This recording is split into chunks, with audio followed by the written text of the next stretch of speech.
औज़ुबिल्लाहि मिनश्शैतानिर्रजीम बिस्मिल्लाहिर्रहमानिर्रहीम। Second year हम vectors का टॉपिक कर रहे थे। आज हमने वेक्टर सी से रिलेटेड नेक्स्ट जो है वो पढ़ना है। आप पेज नंबर 328 बुक का निकाल लें। पेज नंबर 328 पे टॉपिक दिया हुआ है वेक्टर्स इन अ प्लेन। ठीक है, इसमें हम ये पढ़ेंगे कि अगर आप एक प्लेन ले लेते हैं एक्स वाई प्लेन, ठीक है, उसमें वेक्टर्स जो हैं उनको हम किस तरह से रिप्रेजेंट करते हैं। फिर हम वेक्टर्स की कुछ प्रॉपर्टीज़ पढ़ेंगे। सबसे पहले डेफिनेशन पढ़ेंगे वेक्टर्स की और फिर उसके बाद उसकी प्रॉपर्टीज़ पढ़ेंगे। तो अब सबसे पहले आप देख लें, हम ले लेते हैं कि let R be the set of real numbers, the Cartesian plane is defined to be R square is equal to x y such that x y belongs to R. अब ये तो आपको पता है कि अगर हम आर अगर हम सेट ऑफ रियल नंबर्स ले लें तो आर स्क्वायर जो है वो प्लेन को डिफाइन कर रहा होता है। और आर स्क्वायर के एलिमेंट्स किस फॉर्म के होते हैं? ऑर्डर्ड पेयर की फॉर्म के होते हैं। Ordered pair x y such that x y belongs to R. An element xy belongs to R square represent a point Pxy which is uniquely determined by its coordinate x and y। ठीक है, आपको अगर कोई भी ordered pair इस तरह से दिया हुआ है एक्स वाई ऑर्डर्ड पेयर, तो आप उसको एक्स वाई प्लेन पे एक पॉइंट से रिप्रेजेंट कर सकते हैं। ठीक है, जैसे आपको फॉर एग्जांपल आप इस तरह के क्वेश्चंस करते भी रहे हो, जैसे आपको एक पॉइंट दे दिया 2-3 पॉइंट है, आप उसको प्लेन के ऊपर प्लॉट कर सकते हैं। अगर आप एक्स वाई प्लेन ड्रॉ करें इस तरह से कि आप एक हॉरिजॉन्टल लाइन लगाएं, उसको आप कह दें एक्स एक्सिस, एक वर्टिकल लाइन लगाएं, उसको आप कह दें वाई एक्सिस, उसके ऊपर आप इस तरह के पॉइंट्स जो हैं वो प्लॉट कर सकते हैं। इसी तरह से given a vector u in plane there exist a point p x y in plane such that the vector OP is equal to u। यानी आपको अगर कोई भी वेक्टर दिया हुआ है, लेट्स सपोज आपको एक वेक्टर दिया हुआ है 2i + 3j, तो हम प्लेन पे उस वेक्टर को ड्रॉ कर सकते हैं और उस वेक्टर के लिए हम एक पॉइंट P इस तरह का ढूंढ सकते हैं सच दैट वो OP वेक्टर बन जाए।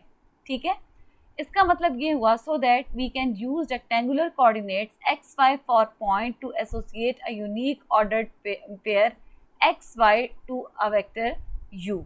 ठीक है, इसका मतलब है कि अगर आपको एक्स वाई जो आपका प्लेन है, एक्स वाई प्लेन पे अगर कोई भी point P x y given हो तो हम उस पॉइंट से एसोसिएटेड एक वेक्टर फाइंड आउट कर सकते हैं। ठीक है, ये जो हम वेक्टर फाइंड आउट करेंगे यानी ओपी वेक्टर, ये ओपी वेक्टर किस तरह का होगा कि इसमें एक्स जो है वो इसका एक्स कोऑर्डिनेट है, वाई जो है वो इसका पॉइंट में हम कह सकते हैं कि एक्स कोऑर्डिनेट है, वाई कोऑर्डिनेट है। लेकिन जब हम वेक्टर की फॉर्म में लिखते हैं तो हम कहेंगे कि एक्स जो है वो इसका एक्स कंपोनेंट है और वाई यहाँ पे रिप्रेजेंट कर रहा है वाई कंपोनेंट को। तो अगर आपको एक्स वाई प्लेन पे कोई भी पॉइंट गिवन हो तो उसके लिए हम एक वेक्टर ड्रॉ कर सकते हैं। ये वेक्टर किस तरह से ड्रॉ होता है? अगर आप ओरिजिन को उस पॉइंट से ज्वाइन कर दें तो ये एक वेक्टर बन जाएगा और ये वेक्टर जो है OP वेक्टर, ये कहलाता है कि ये P पॉइंट का पोजीशन वेक्टर है। अब ये है कि अब इसके बाद यानी कि नेक्स्ट हम वेक्टर को डिनोट करने के लिए ये नोटेशन यूज़ करेंगे। इसमें स्क्वायर ब्रैकेट्स यूज़ की हुई हैं और उसके दरमियान में जो पहला कंपोनेंट है वो वेक्टर का एक्स कंपोनेंट है, जो सेकंड उसका कंपोनेंट है वो वेक्टर का वाई कंपोनेंट है। ठीक है, अब एक तो ये डिफरेंस याद रखें कि अगर हमने किसी पॉइंट को डिनोट करना है, ठीक है, तो किसी पॉइंट के कोऑर्डिनेट्स लिखते हैं तो हम पैरेंथेसिस यूज़ करते हैं। ठीक है, ये वाली ब्रैकेट्स हम यूज़ करते हैं, इन्हें कहते हैं पैरेंथेसिस। और अगर हमने वेक्टर के कंपोनेंट्स को डिनोट करना है तो फिर हम स्क्वायर ब्रैकेट्स यूज़ करते हैं। अब हमने वेक्टर की एडिशन और स्केलर मल्टीप्लिकेशन डिफाइन करनी है, तो हम किस तरह से डिफाइन करेंगे? एडिशन इस तरह से डिफाइन होगी कि अगर 2 वेक्टर्स हैं हमारे पास, एक वेक्टर u वेक्टर है और एक वेक्टर जो है वो v वेक्टर है। x वेक्टर जो है, u वेक्टर जो है इसके कंपोनेंट्स हैं एक्स वाई और v वेक्टर के कंपोनेंट्स हैं x prime y prime. then u plus v is equal to xy plus x prime y prime is equal to x plus x prime y plus y prime। ठीक है, तो किस तरह से vectors को match करते हैं कि x कंपोनेंट में x कंपोनेंट ऐड हो जाता है और y कंपोनेंट में y कंपोनेंट ऐड हो जाता है। अब नेक्स्ट हम देख लेते हैं स्केलर मल्टीप्लिकेशन।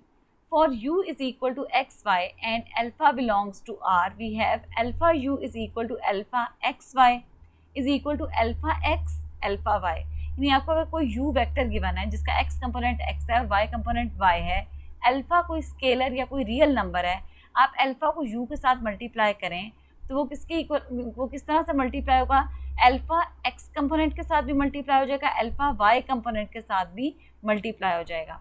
तो आपके पास इस तरीके से हम किसी भी वेक्टर से किसी स्केलर को मल्टीप्लाई कर सकते हैं। अच्छा गर्ल्स, याद रखें कि जो सेट ऑफ रियल नंबर्स हैं उनके एलिमेंट्स को हम स्केलर्स कहते हैं। अब नेक्स्ट हमारे पास आता है एक कि हम किस तरह से वेक्टर्स को डिफाइन कर सकते हैं कि the set of all ordered pairs, इसको आप अंडरलाइन कर दें, अगर आपको वेक्टर को डिफाइन करना हो तो आप ये डेफिनेशन भी लिख सकते हैं वेक्टर्स इन प्लेन की, ठीक है, ये डेफिनेशन आप लिख सकते हैं, the set of all ordered pairs x y of real numbers together with rules of addition and scalar multiplication is called set of vectors in R square, ठीक है। तो अब आपके पास अगर इस टाइप के ऑर्डर्ड पेयर दिए हुए हों, लेकिन इसमें आपने ब्रैकेट्स का बहुत ज़्यादा ध्यान रखते हैं कि स्क्वायर ब्रैकेट्स डालेंगे तो ये वेक्टर को डिनोट कर रहा होगा, इस टाइप के ऑर्डर्ड पेयर्स जिसमें एडिशन और स्केलर मल्टीप्लिकेशन इस तरीके से डिफाइन हो, जिस तरह से हमने रूल 1 और रूल 2 में पढ़ा है, तो ये जो सेट है ये वेक्टर्स को डिनोट करता है। और कोई भी वेक्टर अगर आपको दिया हुआ है u is equal to x y, then x y are called components of u, ठीक है। तो हम कहते हैं कि एक्स वाई जो है वो इस वेक्टर के कंपोनेंट्स हैं। और फिर आपको ये भी उन्होंने नोट में बता दिया कि the vector x y is an ordered pair of numbers not a point in plane, कि जब कोई वेक्टर आपको दिया हुआ होगा तो उसका मतलब ये होगा, उसका जो मीनिंग है वो पॉइंट से डिफरेंट होगा। किस तरह से डिफरेंट होगा, पॉइंट का मतलब है सिर्फ ये एक पॉइंट P जिसके कोऑर्डिनेट्स एक्स वाई है, वेक्टर का मतलब है आप O से इस पॉइंट को ज्वाइन कर दें, ओरिजिन से इस पॉइंट को ज्वाइन कर दें, तो जो वेक्टर बनेगा वो वेक्टर जो है वो इस तरह से हम रिप्रेजेंट करते हैं एक्स वाई विद, और इसके लिए स्क्वायर ब्रैकेट्स यूज़ करते हैं। अच्छा, अब ये है कि अगर हमने negative of a vector find out करना है, यानी कोई वेक्टर आपको दिया हुआ है उसका नेगेटिव क्या होता है, तो अब अगर हम इस तरह से करें कि स्केलर मल्टीप्लिकेशन में हम a इज़ इक्वल टू -1 ले लें या अल्फ़ा इक्वल टू -1 ले लें and u is equal to x y, then alpha u is equal to -1 multiplied by xy, that is equal to -x minus y। तो ये जो -x minus y यानी x component भी, जो u vector था उसका x कंपोनेंट के साथ भी नेगेटिव का साइन आ गया और y कंपोनेंट के साथ भी नेगेटिव का साइन आ गया, ये कहलाता है नेगेटिव ऑफ अ वेक्टर, और इसको हम -u से डिनोट करते हैं।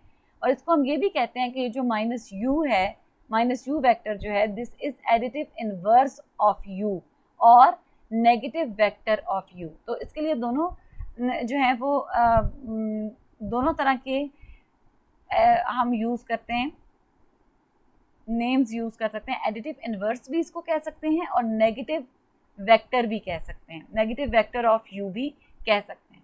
अब अगर टू वेक्टर्स हमें दिए हुए और हमने उनका डिफरेंस फाइंड आउट करना है, यानी उन्हें सब्ट्रैक्ट करना है, तो हम किस तरह से करेंगे, लेट्स सपोज u एक वेक्टर है, u is equal to x y and v is a vector x prime y prime, then u minus v is equal to u plus minus v, this is equal to x y plus minus x minus y, that is equal to x minus x prime y minus y prime.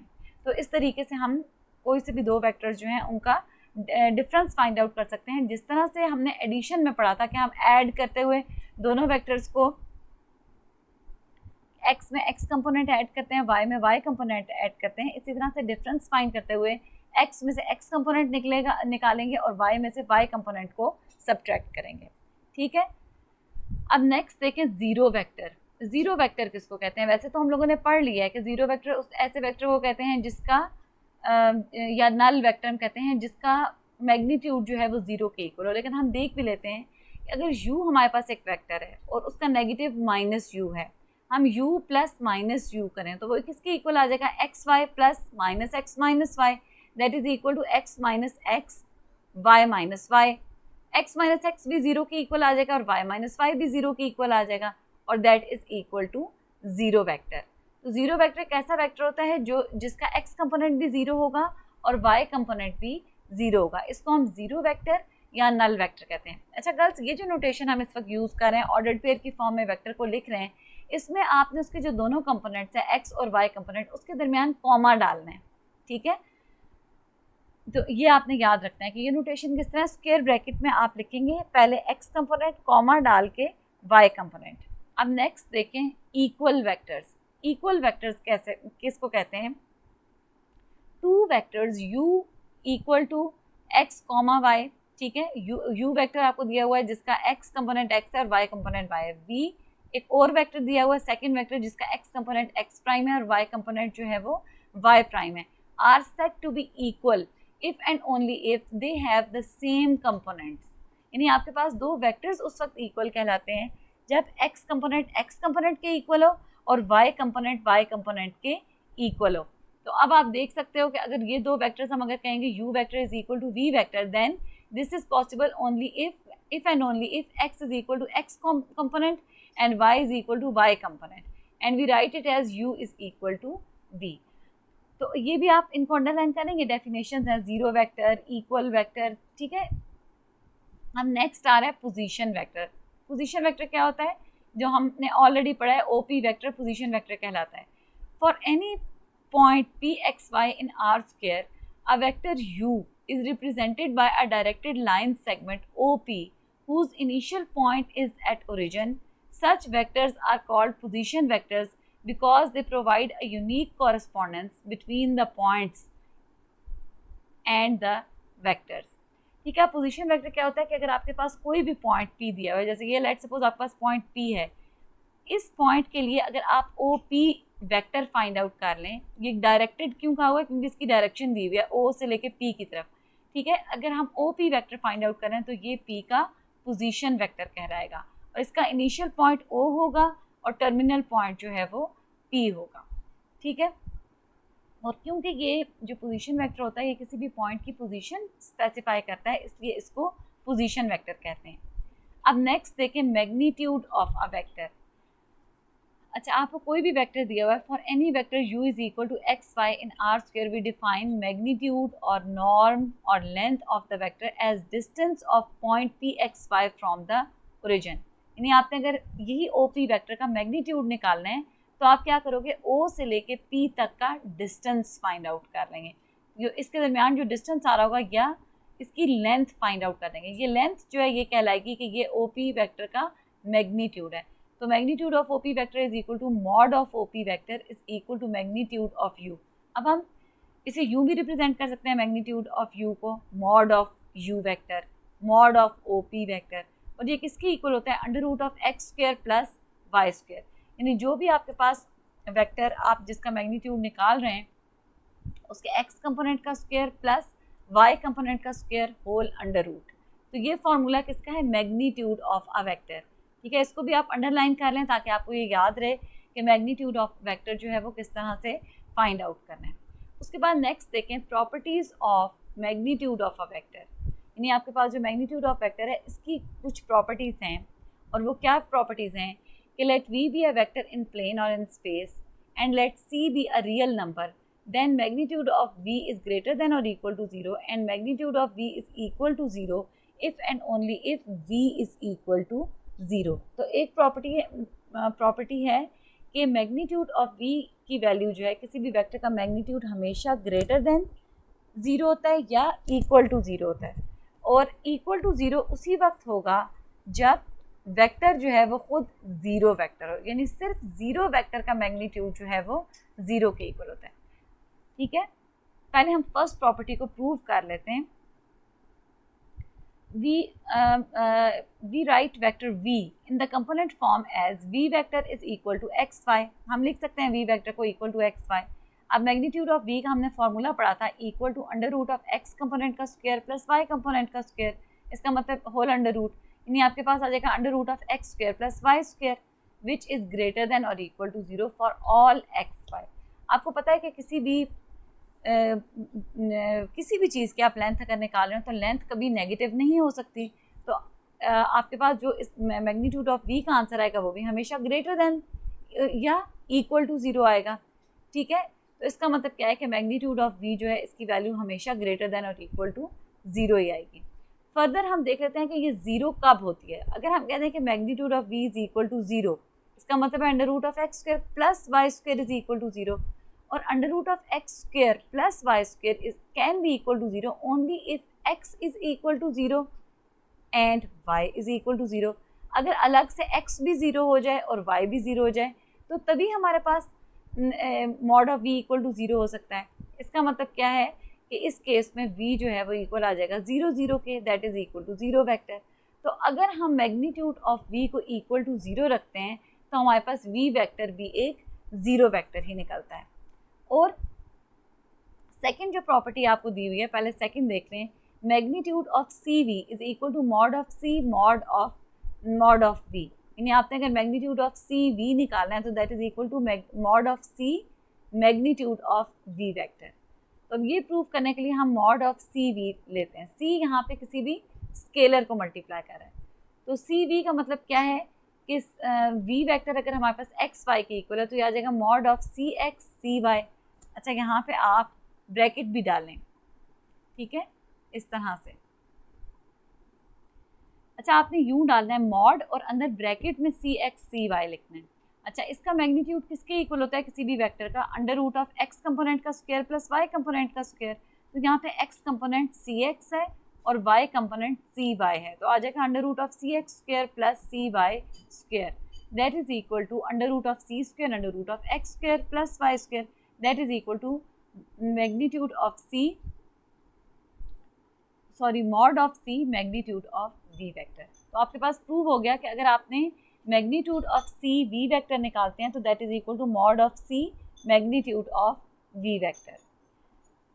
अच्छा girls, अब ये है कि एक notation तो हम vectors के लिए ये यूज़ करते हैं जिसमें हम वेक्टर को ब्रैकेट में लिखते हैं यूं, ठीक है। आपने स्क्वायर ब्रैकेट डालनी है, फिर उसमें आप लिखेंगे एक्स,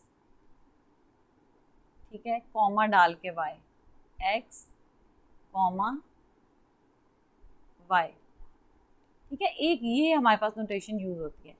एक और भी नोटेशन यूज़ होती है वेक्टर्स के लिए जो आप लोगों ने बहुत ज़्यादा यूज़ की हुई है, और वो क्या है?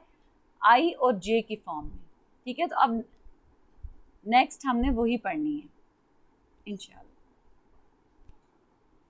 ठीक है। एक अब दूसरी नोटेशन क्या है? We introduce two special vectors, i vector and j vector. I vector कैसे है कि जिसका एक्स कंपोनेंट 1 है और वाई कंपोनेंट 0 है।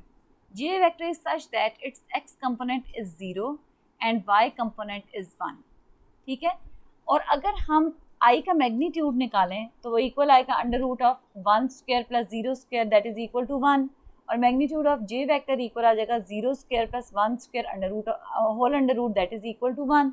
इसका मतलब है i and j are unit vectors along x axis and along y axis respectively, ठीक है।